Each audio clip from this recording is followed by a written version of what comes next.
সকলোকে নমস্কাৰ জনাইছো মোৰ নতুন এটি ভিডিঅ'লে।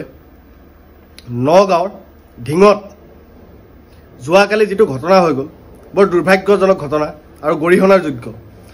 কাৰণ নগাঁৱৰ যুৱক হিচাপে মই অনুভৱ কৰোঁ মোৰ ব্যক্তিগত কথা, কাৰণ কোনোবাই সন্মতি হয় বা নহয় সেইটো মই নাজানো, বা কোনোবাই স্বীকাৰ কৰে নে নকৰে মই নাজানো, কিন্তু মই এটা কথা ঠিক, মই নগাঁৱৰ যুৱক হিচাপে মই ক'ব পাৰোঁ বা মই বুজি পাওঁ সেইখিনি বস্তু যে যি তিনিজন নৰপিশাচে এই ঘটনাটো কৰিলে, বিদেশী মূলৰ হওক লাগিলে স্বদেশী মূলৰ হওক, তাত প্ৰশ্ন নাই।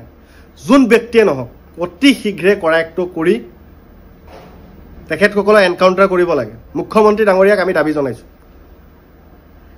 আৰু চাওক, এই বিষয়টোত আজি যোৱাকালিৰ ঢিঙত যিটো ঘটনা হৈ গ'ল সেইটো গৰিহণা যোগ্যই। কাৰণ চাওক, এই বিষয়টোত লৈ বা এই ঘটনাটোক লৈ যাতে কোনেও ৰাজনীতি কৰিব নোৱাৰে, সেইটোৰ কাৰণে মুখ্যমন্ত্ৰী ডাঙৰীয়াই আগতেই সজাগ হ'ব লাগিব আৰু সচেতন হ'ব লাগিব, বা প্ৰশাসনৰ লোকসকলৰ লগত আলোচনা কৰি সমস্যাটো যাতে ৰাজনীতি কৰিব নোৱাৰে সেইটোৰ কাৰণে আপুনি ব্যৱস্থা গ্ৰহণ কৰিব লাগিব, বা আপোনালোকে ব্যৱস্থা গ্ৰহণ কৰক। জি.পি. সিং ডাঙৰীয়াক পঠাইছে, আমি অন্তৰৰ পৰা ধন্যবাদ জনাইছোঁ। পীযুষ হাজৰিকা ডাঙৰীয়াক পঠাইছে, আমি অন্তৰৰ পৰা ধন্যবাদ জনাইছোঁ। কথাটো হ'ল কি, মূল সমস্যা কি? অসমত মহিলাৰ নাৰীৰ সুৰক্ষিত হ'ব লাগিব, আৰু স্মাৰ্ট পুলিচে নাৰীক সুৰক্ষা দিব লাগিব, আৰু সুৰক্ষিতকৈ মানে যাতে নাৰীয়ে অহা যোৱা কৰিব পাৰে সেইটোৰ ব্যৱস্থা গ্ৰহণ কৰিব লাগিব। বজাৰলৈ যাওঁতে, স্কুল কলেজলৈ যাওঁতে ছাত্ৰ ছাত্ৰীয়ে মানে একদম সংকোচবোধ নোহোৱাকৈ বা ভয় ভিত্তি নোখোৱাকৈ স্কুল কলেজলৈ অহা যোৱা কৰিব পাৰিব লাগিব। সেইটো প্ৰশাসনে দায়িত্ব ল'ব লাগিব। গতিকে মোৰ তৰফৰ পৰা মই সেইখিনিয়ে ক'ব বিচাৰোঁ, বা ৰাইজৰ দাবী, অতি শীঘ্ৰে আপোনালোকে তিনিজন নৰধামক, অসুৰক, পিশাচক গ্ৰেপ্তাৰ কৰি এনকাউণ্টাৰ কৰক। মহিলাক বা নাৰীক যিসকলে সন্মান কৰিব নাজানে সেইসকল ব্যক্তি বা সেইসকল পিশাচৰ জীয়াই থকাৰ কোনো অধিকাৰ নাই। গতিকে আপোনালোকে এনকাউণ্টাৰ কৰক, তাত আমি সমৰ্থন কৰিম, আপোনালোকক চৰকাৰখনক আমি সমৰ্থন দিম। গতিকে 1 নম্বৰ কথা। 2 নম্বৰতে মুখ্যমন্ত্ৰী ডাঙৰীয়াক প্ৰশ্ন কৰিব খোজোঁ যে 2024 চনৰ লোকসভা নিৰ্বাচনৰ পিছত মানে কিছুমান ব্যক্তি বা কিছুমান মানুহে উৎসাহিত হৈছে, মানে কথাটো কি ক'ব বিচাৰিছে মই বুজি পোৱা নাই, হয় চাগে মুছলমান ব্যক্তিকে টাৰ্গেট কৰিছে। চাওক, আপুনি মুখ্যমন্ত্ৰী, গতিকে কোনে ব্যৱস্থা ল'ব সেইবোৰ বস্তুত? আপুনি ব্যৱস্থা ল'ব লাগিব। গতিকে আমাক ধৰ্মৰ নামত ৰাজনীতি কৰি লাভ নাই।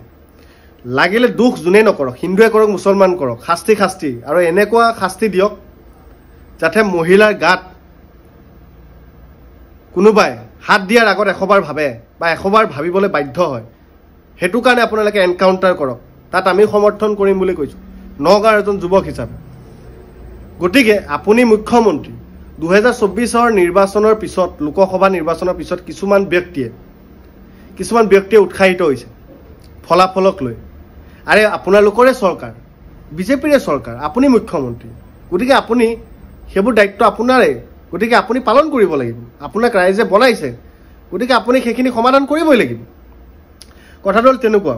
আৰু মুখ্যমন্ত্ৰী ডাঙৰীয়াই ব্যৱস্থা লওক মহিলা সুৰক্ষাৰ ক্ষেত্ৰত, নাৰী সুৰক্ষাৰ ক্ষেত্ৰত, যাতে ৰাতি 11টা বজাতো যদি নাৰীয়ে ক'ৰবালৈ যায়, হস্পিটেললৈ যদি অকলে যাব লগা হয়, বা ইমাৰ্জেঞ্চি কামত যদি ক'ৰবালৈ যাব লগা হয়, যাতে নিৰ্ভয়ে ক'ৰবালৈ যাব পাৰে নাৰীয়ে, মহিলাই, সেই ব্যৱস্থা কৰক।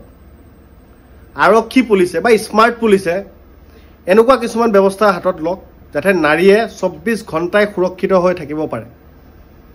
এইখন অসমত নাৰী সুৰক্ষিত হ'বই লাগিব, আৰু সুৰক্ষা প্ৰদান কৰিবই লাগিব এইখন চৰকাৰে বা প্ৰশাসনে।